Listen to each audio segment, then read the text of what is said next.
উনি কেন কাঁদছে জানেন? আজ একটা বছর উনি জানেনই না ওনার সন্তানের কবর কোনটা।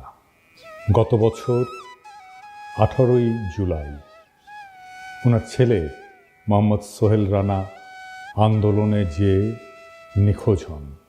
পরবর্তীতে যখন জানতে পারেন আঞ্জুমানে মফিদুল ইসলাম থেকে রায়ের বাজার বদ্ধভূমি কবরস্থানে 114টি বেওয়ারিশ লাশ দাফন করা হয়েছে, ছুটে যান সেখানে। ছবিগুলো একে একে দেখেন এবং পেয়ে যান নিজের বুকের মানিকের ছবি।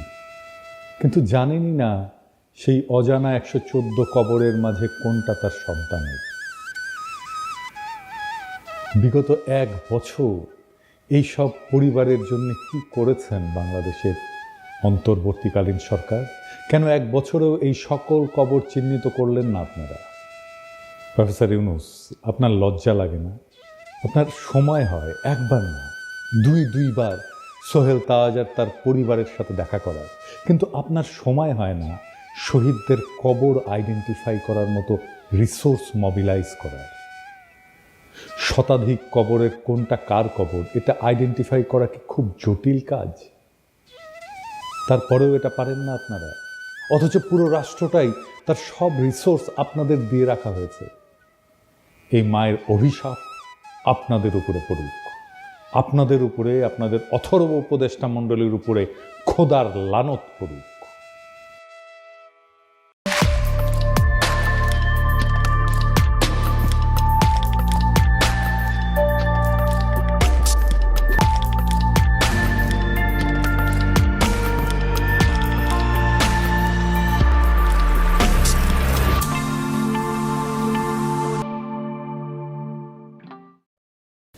আমরা যখন ছাত্র রাজশাহীতে, তখন পাপিয়া ও রাজশাহী ইউনিভার্সিটির ছাত্রদল নেত্রী তুখোর বক্তা।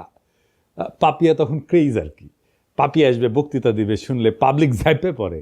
আমিও খালি শুনি পাপিয়া নামে এক নেত্রী আছে, হেভি বক্তি মাঝারে, এ তো শোনা হয়নি কখনো।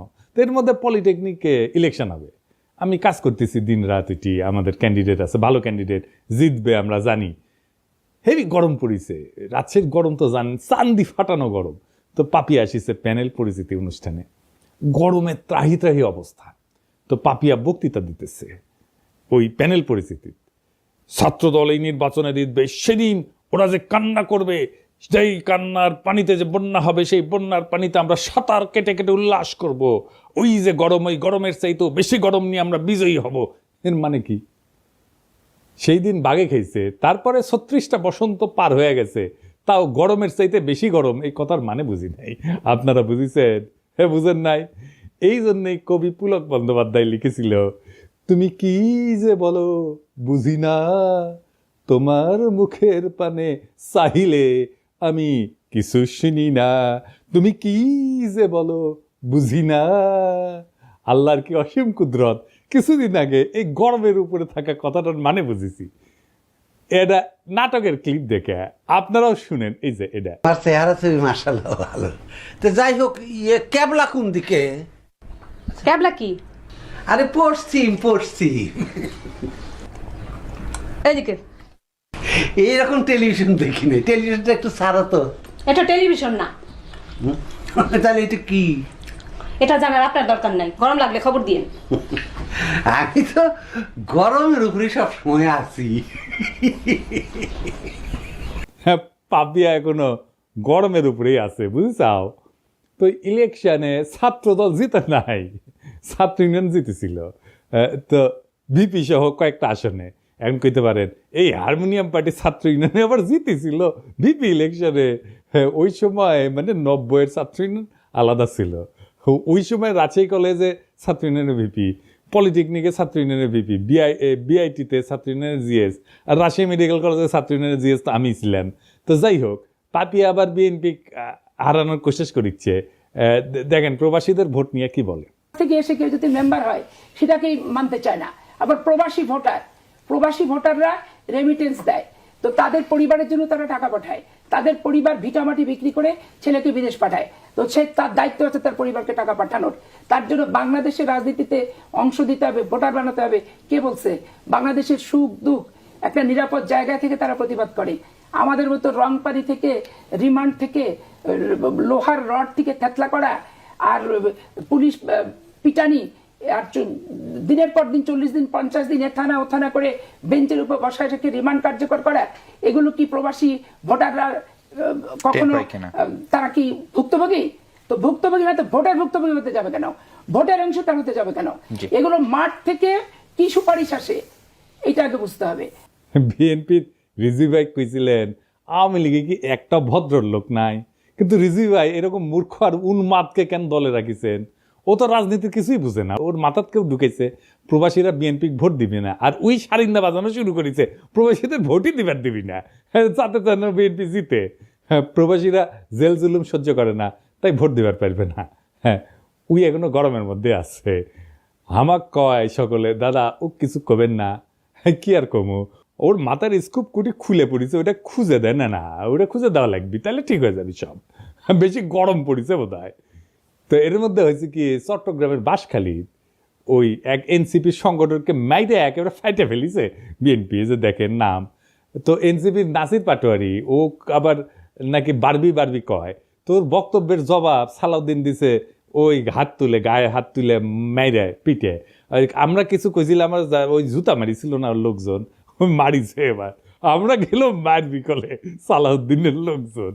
শিবরাত্রির বডিগার্ডকে তো নিয়মিত তোষণ কইরা ওই ফজো পাগলা আর ওই যে ইন্ডিয়ান চ্যানেলে যে দেশবিরোধী বক্তব্য দেয় রুমিন পাড়ানা এবং প্রবাসীদের অপমান করে পাপিয়া, এই সমস্ত ঘটনায় আমরা এখন যদি ধরে পাপিয়াক বাম্বু দিই ক্যাঙ্কা হবে। এক নাসির পাটোয়ারি একটা রাজনৈতিক বক্তব্য দিছে, শুরু হয়ে গেল প্রকাশ্যে হামলা। চরমনাইকে সালাউদ্দিন সাহেব বলছে চরের দল, আর কয়েকটি দল সরোয়ার্দী উদ্যানে জনসভা করেছে, বলছে সংসদের নিম্ন কক্ষে অনুপাত চাই, উচ্চ কক্ষে অনুপাত চাই, অনুপাত ছাড়া নাকি বাংলাদেশে নির্বাচন হবে না। যারা এই কথা বলছে তারা একটা চরের দল, তারা কখনো একটি আসনও পায় নাই, একটা মেম্বার চেয়ারম্যানও হইতে পারে নাই।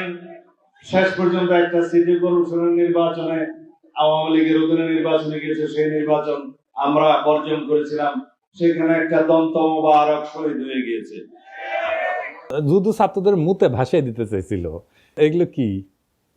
এই কথা বললে একেবারে একেবারে স্যাট করে উঠলে হবে। 16 বছর চৌদনের উপরে থেকে সালাউদ্দিনের মতো নেতারা ছাড়া হয়ে গেছিল।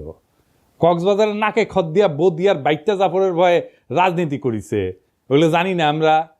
আর আজ জুলাইয়ের এক তরুণের রাজনৈতিক বক্তব্যের জবাব দিচ্ছে গায়ে হাত তুলিয়া, গাড়ি বাওয়ারে হামলা কইরা, পথসভার মঞ্চ ভেঙে দিয়া। এই বিএনপি বড় বড় নেতারা খুব হুঙ্কার দেয়, কিন্তু শহীদ সালাউদ্দিন কাদের চৌধুরী ফাঁসির পরে সারা দেশে একদিন হরতাল দিতে পারে নাই। চট্টগ্রামে আধা বেলা হরতাল ডেকে দায়িত্ব সারিছিল, এখন এদের র্যাডম বেড়েছে, আর্কিউলিস হয়ে গেছে। এইসবের পরিণতিকালে খুবই খারাপ হবি। রাজনৈতিক প্রতিপক্ষকে ডিল করা শিখেন, যাদের দয়া পলিটিক্যালে সাহস ফিরে পেয়েছে তাদের কটু কথার সমালোচনা সহ্য করা শিখেন। জুলাই একটা বড় দল, আওয়ামী লীগ আপনাদের চাইতে বড় দল ছিল, ওর দিছে বাচ্চারা, দিল্লি পাঠে দিছে। এমন আর একটা পরিস্থিতি তৈরি করেন না আপনাদের কলে যাওয়ার জায়গা নাই। বড় দলের অভিভাবক সুলভ আচরণ হবে, দয়া এবং ভালোবাসা দিয়া। আপনারা নিজেদেরকে রাজনৈতিক প্রতিপক্ষ ভাবেন, মাথায় যদি নিজেদের বয়স্ক মুরব্বী আর তাদের বাচ্চা পাবেন, তাহলে ভাই আপনারা রাজনীতি করতে পারবেন না। আবার বিএনপি লেসপেন্সার গুলা করছে কি যে ছেলেটা নাকি লিক করতো, অথচ হয়েছে জুলাই বিপ্লবের সক্রিয় অংশগ্রহণকারী এবং আহত যোদ্ধা। গত জুলাই সে মাথা এবং পায়ে ছলরা গুলি খাইছিল এবং আহত হওয়ার পরে এই ব্যাপারটা সরকার কিন্তু যাচাই করছে, লাইভ এসে জুলাই যোদ্ধা কার্ড দেখাইছে যে দেখেন। ইতিমধ্যে একটা খবর আমরা পেলাম যে বাঁশখালী, চট্টগ্রামের বাঁশখালীতে আমাদের একজন সংগঠক এবং আমাদের নেতা একই সাথে গত জুলাই সে আহত, গুলিবিদ্ধ, তার পায়ে এবং মাথায় ছড়া গুলি সেটা সেই মানে আহত সে, এবং সে এনলিস্টেড আহত, যেটা মানে সরকার কর্তৃক যেটা জুলাই যোদ্ধা কার্ড দেওয়া হয় আর কি আহতদের জন্য। এরপরেও যদি তাকে মারা জায়েজ করার জন্য লিগার বানাইতে চান তাহলে আর কিছু বলার নাই। হ্যাঁ, আওয়ামী লীগের সাথে যে আচরণ করেছিলাম আমরা আপনাদের সাথে সেটা শুরু করব, এবং এটা করলে আপনাদের চটি বাটি গোল হয়ে যাবে, কয়ে দিলাম আগে থেকেই। আবার দেখেন বিএনপির এক যুব নেতা স্লোগান দিচ্ছে, তুমি কে আমি কে বাঙালি বাঙালি। শুনুন, তুমি কে আমি কে সে কে সে কে তুমি কে আমি কে সে কে সে কে। বিএনপির আদর্শ হইতেছে বাংলাদেশি জাতীয়তাবাদ। বাঙালি জাতীয়তাবাদকে পরাজিত করে বাংলাদেশি জাতীয়তাবাদের প্রবক্তা ছিলেন শহীদ জিয়া, এবং এটা শহীদ জিয়ার অরিজিনাল আইডিয়া, কেউ কয়া দেয়নি। শহীদ জিয়ার রাজনীতিকে এরা কব্বর দিয়ে দিল। এরা বিএনপিকে আওয়ামী লীগ বানায় ফেলতেছে। সাব্বাস বাঘের বাচ্চা, ওই ভাবিচ্ছে যে এই কইরা লীগের ভোটগুলো টানবি, কিন্তু ওর যে নিজের ভোটগুলো জয় বাংলা হয়ে যাবে সেই খবর আর নাই। তো এই নয়ন সম্পর্কে শোনা যায় নাকি প্রচুর চাঁদাবাজি করেছে, জানি না। নয়ন, তুমি কিছু মাইন্ড করো না, শুনিচ্ছি আর কি, সত্য মিথ্যা জানি না। তবে নয়নের কাছেও এই অনুসন্ধানী সাংবাদিক ওই চান্দা চাইছিল, এটা নয়ন নিজেই কইছে, শুনেন। উনি তো সেনাবাহিনীর মানে বহিষ্কৃত কর্মকর্তা, উনি সেনাবাহিনীতে চুরি করেছে, উনি মাদক এডিক্টেড, যে কারণে ওনার চাকরি চলে গিয়েছে। উনি তো আমার কাছে চাঁদা চাইছে, আমার কাছে লোক পাঠাইছে চাঁদার জন্য। ভাই নয়ন, তুমি অনেক গুরু মানো, তুমি অনেক গুরু মানো। তোমার কয় চান্দা, তোমার কাছে যদি চান্দা চায় তাহলে কি অবস্থা চিন্তা করো। যাই হোক, গতকাল জামাত মহাসমাবেশ করেছে। তো এই সমাবেশের তাৎপর্য কি? মেলাজন মেলা হিসাবপত্র দিচ্ছে। আমি হিসাব নিয়ে পরে আসিছি, পরে একটা এপিসোড করবো নি যদি টাইম পাই। আসেন এমনি সমাবেশের তাৎপর্যটা বুঝে দেখি। তো ওই গতকালকে ওই যে বাঙালি জাতীয়তাবাদ এবং জয় বাংলার লোকেরা, এদের কিন্তু গভীর বেদনার দিন ছিল। তারা মুখে কিছু কয় নাই, কিন্তু আমি জানি তাদের হৃদয়ের ভিতরটা থমথম করেছিল। এবং অনেকের জন্যেই যারা 1971-কে মুক্তিযুদ্ধকে এখনো অন করে, তাদের জন্য একটু অস্বস্তিকর দিনটা। কেন জানেন? যে ঢাকার রেসকোর্স, ওইখানে জামাতে ইসলামী সভা করছে, যেখানে 7ই মার্চে শেখ মুজিব সোহরাওয়ার্দীর বডিগার্ড ভাষণ দিছিল। ওইটা কিন্তু তাহলে একটা নিছক সমাবেশ থাকে না, এইটা একটা রূপক অর্থে পুনর্দখল হয়ে যায়, নীরব পুনর্দখল, সাইলেন্ট রিক্লেমেশন হয়ে যায় জামাতের পক্ষ থেকে। তো সেই 7ই মার্চে যে শেখ মুজিব ওইখানে ভাষণ দিছিল, ওই দিন শেখ মুজিব কেবল একজন নেতা ছিল না, সে ছিল একটা জনরায়ের প্রতীক। বাঙালি মুসলমান নিজেদের প্রয়োজনে ভোট দিয়া তারে মুজিব বানাইছিল, নেতা বানাইছিল। এভাবেই কিন্তু নেতা বানায়, নেতা তৈরি হয় না, নেতা বানায়, জনগণ বানায়। যদি মৌলানা ভাসানী 70-এর নির্বাচনে অংশ নিতেন তাহলে ইতিহাস হয়তো অন্যরকম হইতো। মুজিবের জায়গায় রেসকোর্সে দাঁড়াইতেন ভাসানী। তার মানে রেসকোর্স ময়দানে প্রতিটি জমায়েত, প্রত্যেকটা উচ্চারিত শব্দ 71 সালের এক নীরব হিসাব, 71 সালের একটা হিসাব নিকাশকে কিন্তু ছুঁয়ে যায়। এই জায়গাটা কেবল জয় বাংলার না, বরং বাংলাদেশি আত্মপরিচয়েরও প্রতীক। কিন্তু 1976 সালে 7ই মার্চে ওইখানে জামায়াতের সমর্থকরা পাকিস্তান জিন্দাবাদ স্লোগান দিয়েছিল, কনফেডারেশনের দাবি তুলেছিল। তখনও কিন্তু জামাত আনুষ্ঠানিকভাবে দল হিসেবে আত্মপ্রকাশ করেনি বাংলাদেশে। এই ঘটনার ভিতরে নিহিত আছে বাংলাদেশপন্থী নাগরিকের জন্য কিছুটা হলো বেদনার, এমনকি অপরাধ বোধের কারণ কিন্তু আছে। কিন্তু কাকে দোষ দিবেন? এই আত্মধ্বংসী বাস্তবতার জন্য দায়ী শেখ মুজিব নিজে এবং তার কন্যা শেখ হাসিনা। কারণ তারা জনগণের ভোটের পরিবর্তে ভরসা করছে ইন্ডিয়ার উপরে, এবং কলকাতার চিন্তকদের ইন্টেলিজেন্সিয়ার মাধ্যমে বাঙালি জাতীয়তাবাদকে আমদানি করে আমাদের উপরে চেপে দিছে কলোনিয়াল তালুকদারির উত্তরাধিকার হিসাবে, যার ফলাফল বাংলাদেশের মুসলমানরা তাদের প্রত্যাখ্যান করছে। সত্যি কথা বলতে, যদি আওয়ামী লীগ 1975-এর পর গণতান্ত্রিক ধারায় ফিরে আসতো, আর কলকাতার ইন্টেলিজেন্সিয়ার পরামর্শে বাঙালি জাতীয়তাবাদ চাপাই না দিয়া বাংলাদেশি চেতনাকে বিশ্বাস করত, যদি তারা জিয়ার তুলনায় আরো গণতান্ত্রিক হওয়ার দিশা বেছে নিত, তাহলে আজ তাদের এমনভাবে উৎখাত হইতো না। তাই আজ যারা বাঙালি জাতীয়তাবাদের পতাকার নিচে বুক চাপড়ায় কাটতেছেন, তাদের অনেকেই শেখ হাসিনার ওই ভারত ঘেঁষা রাজনীতির বিরুদ্ধে আপত্তি করেন না, কিন্তু বরং নিজেদের ভিতরের ইসলাম বিদ্বেষ থেকে জামাতকে গালি দিছেন, জিন্নাকে গালি দিছেন, বাঙালি জাতীয়তাবাদকে ধর্ম বিদ্বেষের হাতিয়ার বানাইছিলেন। শুধু তাই না, হাসিনার নির্মম নির্যাতন, নিপীড়ন, গুম, খুন, হত্যাকাণ্ডে তারা নীরব সমর্থন দিচ্ছেন। বিদেশে লুটপাট করার টাকা ভাগাভাগিতেও তারা মুখ ফিরায় থাকেনি। এবং এরই ফলাফল হলো আজকের এই পরিণতি, আওয়ামী লীগের পতন আর জামাতের উত্থানের বাড়তি সুযোগ। তবে এই মিটিং আর একটা অভাবনীয় ঘটনা ঘটছে। কি সেটা? জামাতের আমির আমার অত্যন্ত পছন্দের বড় ভাই, তিনি 2 বার বক্তৃতা দিতে গিয়ে কোলাপস করে পড়ে গেছে। এইটা কি একটা রাজনৈতিক দলের নেতার জন্য কাম্য একটা বিষয়, কাম্য ঘটনা? এর ফলে কি জামাত আগাইলো না পিছাইলো? জামাতের কি দুর্নাম হবে? ওনার কি নেতৃত্বের সামর্থ্য নিয়ে প্রশ্ন উঠবে? না, এতে ওনার জনপ্রিয়তা বাড়বে। হিসাব করে দেখেন কারণটা কি? এতে একটা আবেগের সংহতি তৈরি হয়। নেতা যদি হঠাৎ অসুস্থ হয়ে পড়ে, জনগণ তাকে রক্ত মাংসের মানুষ হিসেবে দেখতে শুরু করে এবং একটা সহানুভূতির ঢেউ তৈরি হয়। মানুষ মনে করেন তো দেশের জন্য এরকম করছেন, এই অনুভূতি কাজ করে। এইভাবে কোলাপস করলে তাকে একজন ত্যাগী যোদ্ধা হিসেবে তুলে ধরে। দেখো দেখো দেশের জন্য কতটা কষ্ট করতেছেন, এই বার্তা ছড়ায় পড়ে। পলিটিক্সে সবাই কথা বলে, কিন্তু সবাই কথা বলার মতো থাকে না। আর যখন কেউ কথা বলার মাঝখানে হঠাৎ এইভাবে নিঃশ্বাস হারায় ফেলেন, তখন মঞ্চ কেঁপে ওঠে। একটা শরীরের পতনে তখনই শুরু হয় এক নতুন ধরনের রাজনীতি। না, আমরা বীরত্বের কথা বলতেছি না, বলতেছি ভাঙনের মধ্যে দিয়ে উত্থানের কথা। যখন নেতা কোলাপস করেন, তখন তিনি কেবল মাটিতে পড়েন না, তিনি পড়ে যান মানুষের হৃদয়ের গভীরে। শফিক ভাই এইভাবেই হৃদয়ের গভীরে পড়ছেন। যেটা ঘটছে আমরা দেখছি, একটা জনসভা, লক্ষ লক্ষ মানুষের ভিড়, নেতা কথা বলতেছেন, সরাসরি আগুন জ্বরা ভাষণ, হঠাৎ থেমে গেলেন, নিঃশ্বাসের শব্দ বেড়ে যায়, 1 পা 2 পা করে, তারপরে ধপাস করে পড়ে গেলেন মঞ্চেই। অনেকে চিৎকার করে উঠছেন, কিন্তু তিনি কি সত্যি পড়ে গেছেন, নাকি ঠিক তখনই তিনি মানুষের হৃদয়ে উত্থান করেন? আমি কয়েকটা আন্তর্জাতিক ঘটনার কথা বলি। রবার্ট এফ কেনেডি ভাষণ শেষে গুলিবিদ্ধ হয়ে মঞ্চে পড়ে যান। কোনো রাজনৈতিক প্রতীক কখনো এত রক্তে জন্ম নেয়নি। তার জন্য পোস্টার ছাপা হয়, এতেই উনার জনপ্রিয়তা আকাশচুম্বী হয়ে যায়। রাজনীতি মানে কিন্তু পারফেকশন না। মানুষ চায় একজন তার মতো একজন মানুষ, তার মতো একজন ভাঙা নেতা, যে তার মতো কষ্ট পায়, যে তার মতো কাঁদে, যে তার মতোই ভালনারেবল। এটাই হিরোইক সাফারিং এফেক্ট। নেতা যদি ভোগে, জনগণ তাকে ভালোবাসে। ফরাসি চিন্তাবিদ জালুক ন্যান্সি উনি বলছিলেন, যে শরীর কষ্ট করে সেই সত্য বয়ে আনে। আর জর্জিও আগাম্বেন উনি বলছিলেন, the moment the sovereign body collapses, the political soul rises.